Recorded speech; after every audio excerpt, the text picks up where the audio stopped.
Welcome to the Brave Talk Show. Our goal is to foster healing and connection by making the uncomfortable comfortable. Let's be brave here. Welcome to the Brave Talk Show. Bold topics, brave woman, and nothing is off the table. In this episode, we are talking about what, Miss Theresa? Perimenopause. Ooh, I don't even know anything about me neither. that. I feel like I've seen a few TikTok about it, and it's like a thing right now, but I don't know much. So I'm excited for you to tell us and teach us what is it and what are we in for. Yeah, I would be less excited and more dreading. But just kidding. I will share with you that there is still hope at the end of the tunnel. But yeah, perimenopause. We're going to be talking about that today. A lot of us, I think, more know the term menopause, right? Yeah, and we kind of think of that as like maybe stuff that our mom is going through and some of our aunts, right? But like not necessarily. Getting older, right? Yes. Most of our audience, I think we've done some of the analytics to see that most of our audience is between the ages of like 18 and 40. So most of you probably haven't gone through it, but those of you who are approaching 40 are about to start, possibly entering into it. Mm-hmm. And what perimenopause is that period of time before menopause happens. Now, menopause is when a woman's period stops, like her menstrual cycle stops, right? But it doesn't just stop like from nothing. It's not like you're going full throttle, like, I've got all the hormones and now everything's going great. And then all of a sudden my period just stops. No, it's a slow fade into menopause, right? And so that perimenopause period can last a couple of years. It can last 10 years. Oh, really? Yeah. It can take time before it actually fully stops. And there's a lot of symptoms that can happen with it and weird things that happen. And, there's different philosophies that people have about how to approach it. Yeah. I've done a lot of research. I'm experienced, and now I'm almost 44. I'll be 44 next month. And I'm, you don't look like it, by the way. Thank you. Yeah. You know what makes me really appreciate that is my Botox has worn off completely. Really? Completely. I'm actually going to be going this afternoon to get and the fact that even with that, you think that I look great. You Wonderful. do. You look beautiful. I see your pictures and I'm like, okay, hot mama. Okay, mamacita, I see you. Well, thank you so much. And hopefully I'm going to even look better. Why? Because, as I've been having slow beginning symptoms of perimenopause since my daughter was actually born. Oh, wow. And I learned actually just recently after I just saw my naturopathic OBGYN that getting your tubes tied like I had. Does that make it happen? It can bring on early onset perimenopause, right? And the reason why is because when you're tying off your tubes, now there's a miscommunication that happens between your ovaries and your brain and like what's happening there. And so it can definitely start causing some issues. So I started, 8 years ago, right after my tubes tied, that my period started getting shorter. They got down to like 24 days, which was 24 days, right? Anybody who has periods that are that short understands my suffering. But then this spring, all of a sudden, other things started happening. That was your first sign of it? Where I was like, it got to the point where I'm like, okay, there's something else happening. I'm concerned. So it was 24 days, it was irregular. Sometimes it was 24, sometimes it was 27, but it averaged around that 24.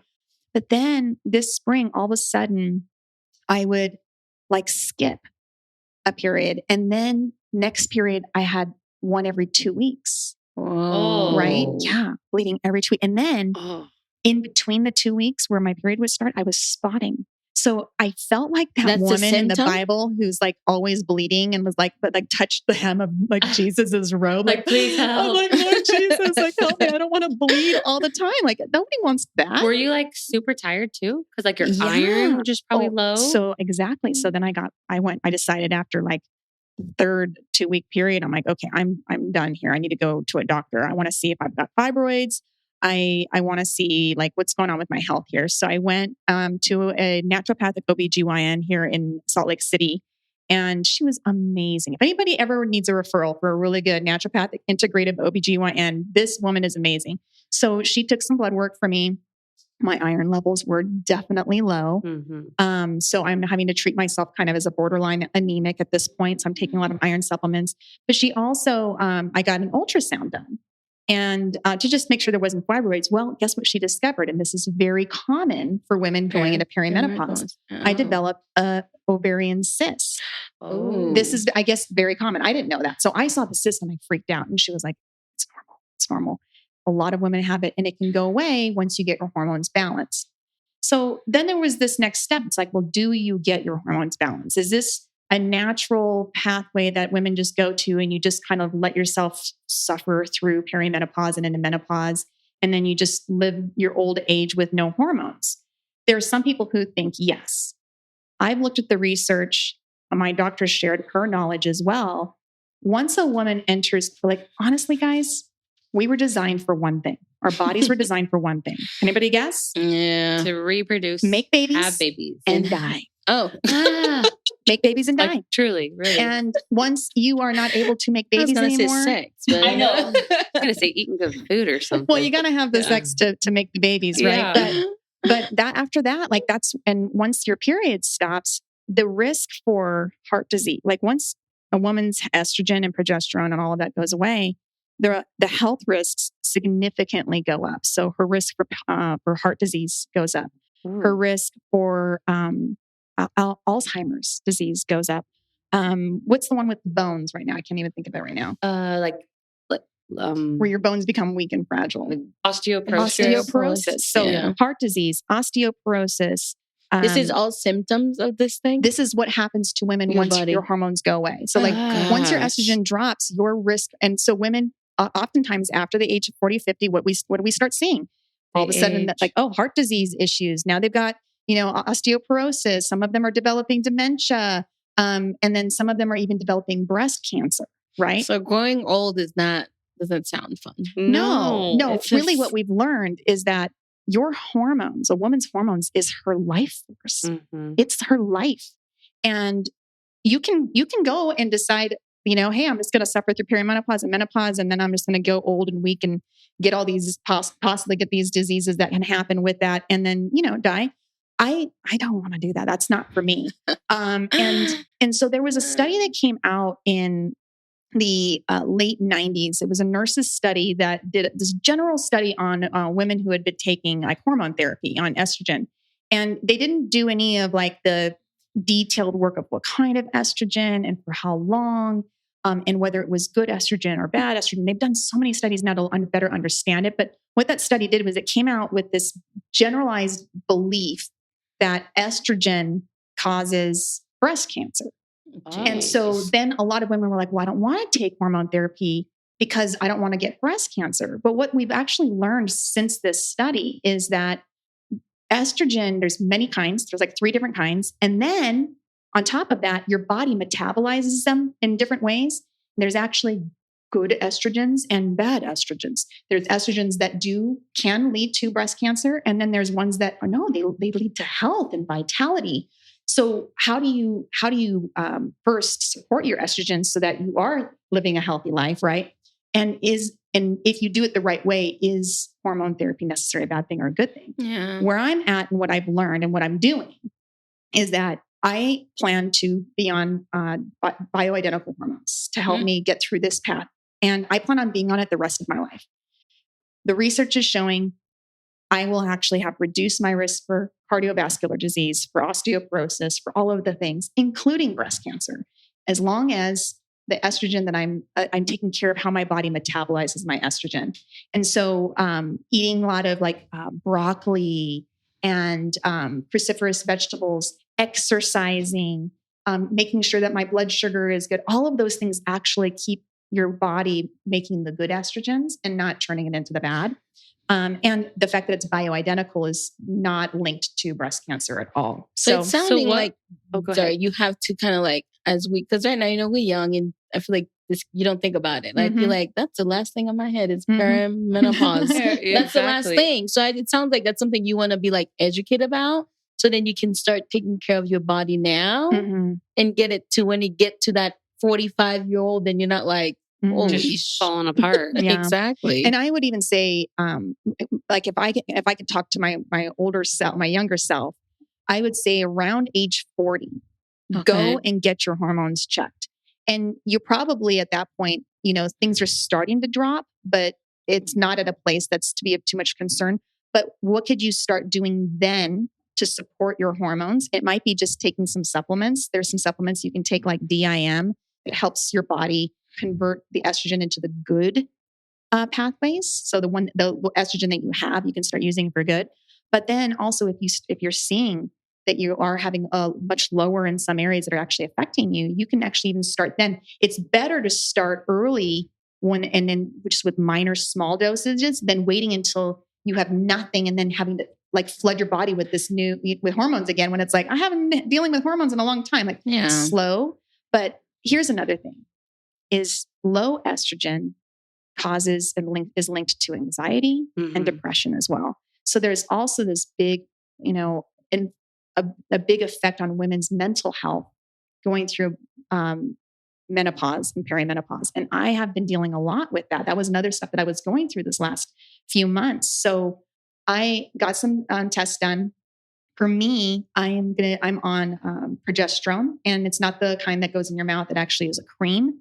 And the reason why is because when you put it in your mouth, it has to go through your digestive system. And then you get this burst right after your body digests it. But that's not how progesterone really works, right? Progesterone is a slow heartbeat of hormone that goes through your body. And there's this slow rise that happens. And then there's a fall. And there's like a natural rhythm. And so when you use this cream, you can actually follow and replicate your own rhythm, and where it's a consistent stream only during certain days of the month at certain levels. My estrogen for me, right now, I'm just working with my estrogen that I have. It's low, but I have a lot of the bad kind. Well, I shouldn't say a lot of it. It's low across the board, but more of the low is on the bad. So what we're working on doing is getting all of the low that's on the bad side and moving it to the good side, and actually maybe getting that to actually be a normal level. And my doctor basically told me, we'll do this until your body says, I don't want to make any estrogen anymore. And then at that point, then we'll bring in bioidentical estrogen. So that's where I'm at. I'm starting to feel better. My periods, I finally got my first not 2 week period. Yeah. So I'm very excited about that. And I'm starting to notice that my heart is not racing as much. I was starting to feel a lot of anxiety. So I'm really feeling better about that. I highly recommend for those of you who are interested in this next step in your life and deciding what do I want to do is to read this book called Sex, Lies, and Menopause. Ooh. It is an eye-opening book. And the woman who wrote it, her whole philosophy of hormone therapy and things like that is actually been adopted by a board of doctors who have now started, I think it's called like the Women's Hormone Network or something like that. I'll put the link in the show notes once I get the official link.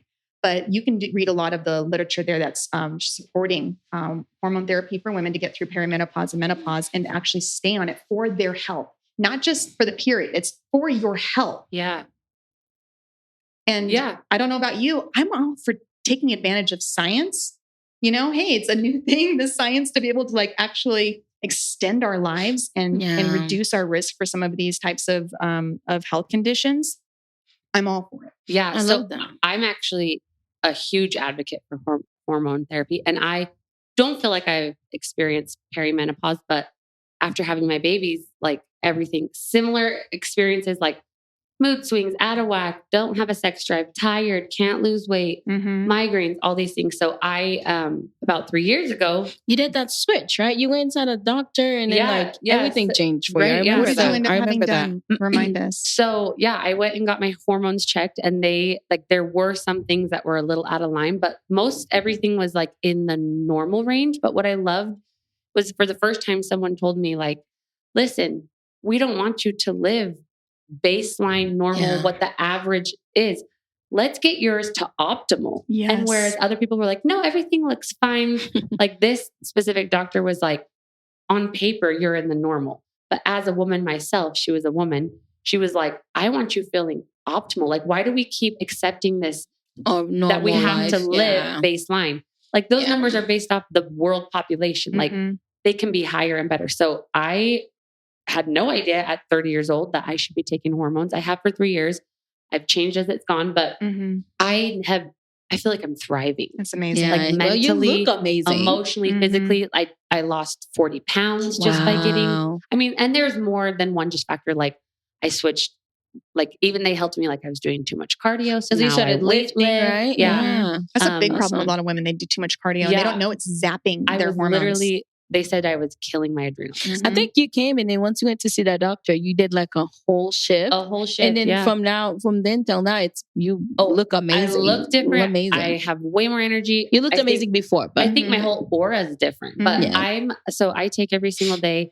I take a thyroid supplement because thyroid is responsible for a lot of that. But what's interesting though, again, so all of my sisters and my mother have thyroid problems and they've all been medicated for it. And so they've always told me like, you should get yours checked. Like that could be problems with losing weight and energy. I went to 7 different doctors and every single one of them told me you're normal. I was normal. And I was like, but I have all these symptoms and it feels like my thyroid. So then when I went to this lady, she was like, ooh, your thyroid is not optimal. Yeah. And so put me on that. I think that helped with the weight loss too. So I take thyroid. She puts me on a whole bunch of supplements. So I take fish oil every day. I take vitamin D every day. Iron, because my iron is super low. Me too. Progesterone at night. Doesn't it help you sleep so much better? It helps you sleep so much better. I also am on another supplement that helps with like my acne and bloat because I retain a lot of water. It's called spirlactone. And then for a minute they had me on metformin, which is blood sugar regulation. I've come off of that since. But yeah, so I take all of those, and then I also take, like turmeric and like some. Look at you coming to my side. I know. Look at you, and actually I love it. By the way, so I feel amazing. And here's the thing: I had never heard about hormone therapy, and I share about it on my platform. It's kind of become one of the most big topics on my Instagram of people like women messaging me. Where do you go to get your hormones checked? Yeah. Weren't you the girl who talked about getting their hormones checked? Because we don't think, especially my age, 34 to 40, that we don't need to check into it. Yeah. And I promise you, even if you're told that they're normal, don't accept normal. No. Well, I feel like I'm thriving. I 100% agree with you. And one of the things that I want to add to what you're saying is when they actually look at the breadth of what is normal, a lot of factors are actually affecting what is normal anymore. So with all of the types of shampoos and conditioners and makeup and the toxins exposures that we're being exposed to by living in this modernized world, it actually, there's a lot of estrogen disruptors or hormone disruptors in a lot of things that we really have no ability to escape from. There's some things you can be cleaner on the types of products that you put on your face and stuff like that. But there's a lot of hormone disruptors. And so that actually is affecting our hormone, what is normal, what is average. Yeah. And it's also affecting our men. There's actually been some studies that are actually showing that the testosterone levels of our men are dropping with each generation. So men today actually have significantly less testosterone than their grandfathers did. And so, hey, take a look at any kind of guys that you're seeing. See that. You can kind of see it. Yeah. So why is their testosterone levels dropping? Well, I wouldn't be surprised. It's all the toxin exposure that we have. And so it's affecting that normal range. And all the mainstream doctors are paying attention to when they look at that normal range is that you're just not sick. That you're just not. They just want to make sure that you're not sick. Yeah. Right. But optimal is more that it's not, you don't want to be just not sick. You want to be thriving. Oh, and which I forgot to mention, I take testosterone, which was surprising at first 3 years ago. I'm like, but I'm a woman. Am I going to grow a mustache? No, women need testosterone. Am I going to grow a wiener? Am I going to drop my voice and be hairy? But it's funny. so small, but I have so much energy, such an increased sex drive. Yeah. And my boyfriend right now, he is very masculine. And you would think naturally produces a lot of testosterone, but even his doctor has him on it too. Yeah. So testosterone is actually like my woman doctor, she said it's like the secret weapon to women. Ooh, yeah. She's like, every woman should be on testosterone. And when I say that, every woman's like, isn't that a male thing? No, it isn't. And there's oh, go on. No, go ahead. No. What I was going to say is that there's some things you can even take without having to take testosterone to just encourage your body. So one of the things that I had learned in my blood test, or I actually took a Dutch, it's called the Dutch test. So it's actually a urine test and they tested everything like cortisol, testosterone, progesterone, estrogen, cycles, how we metabolize. It was an incredible test. But what they learned in that test was that my DHEA levels were significantly low. Like my DHEA levels were at the level of a post-menopausal woman. Like I had like an 80-year-old woman that was my DHEA. Well, what is DHEA? It's made by your adrenals. So something was going on. I'm assuming all the stress that I've been doing for the last 5 years working with my husband. I think it's zapped my adrenals. So my DHEA was so like not practically non-existent. Well, our body uses DHEA for a lot of things, but guess what? 2 things they use it also for: estrogen and testosterone. So all I'm doing right now to just help my body create its own estrogen and its own testosterone is taking DHEA. Ooh. So the progesterone, I'm definitely taking the hormone progesterone. Yeah. But right now I'm doing the DHEA. And then we're going to work on, my doctor is going to have me working on more of my gut health and reducing inflammation in the body. Because like you had mentioned, and also my thyroid, as a woman, our hormones are more than just our sex, our like who we are as a like sexual being. Yeah. It's not just for sex and making babies. It's our whole health system. Our hormones affect our mind. It affects our gut.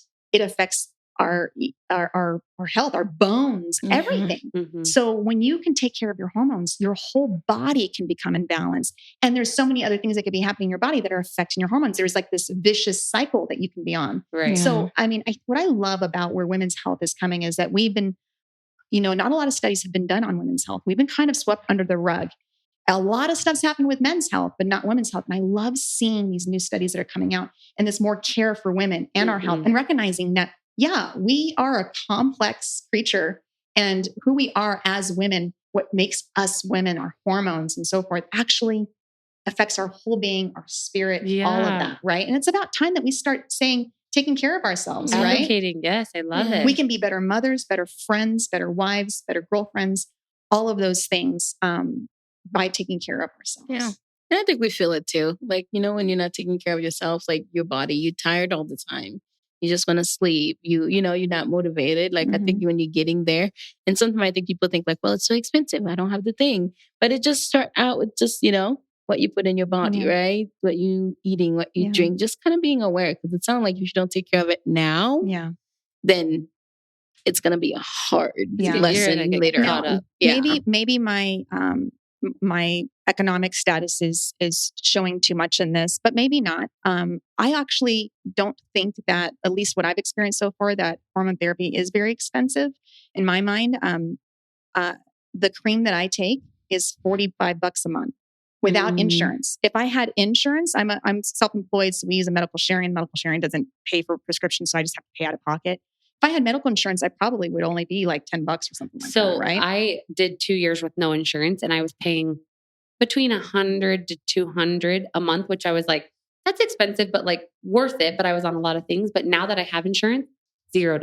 Wow. Nice. I love it's that. all covered. Nice. And I'm like, so check with your insurance. Yeah. They might cover it. I was so surprised when they were like $0. I'm like, are you sure? Like, I got a new policy because I'm single now. And so our family policy broke apart and I got my own.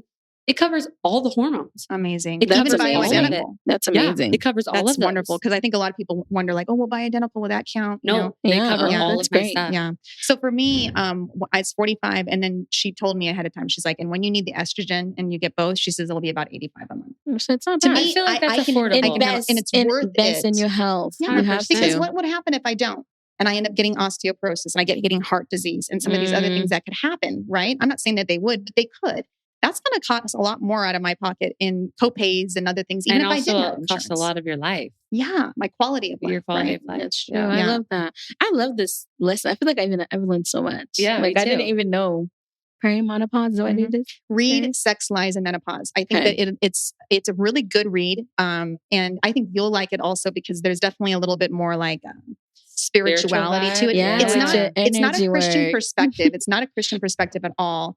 It's definitely more a little bit more of like going back to like how things used to be. So she talks a lot about like when we lived in tribes, and how women's hormones worked then and how we worked as a community and like women having their periods together and what that meant and how that affected the society at that time.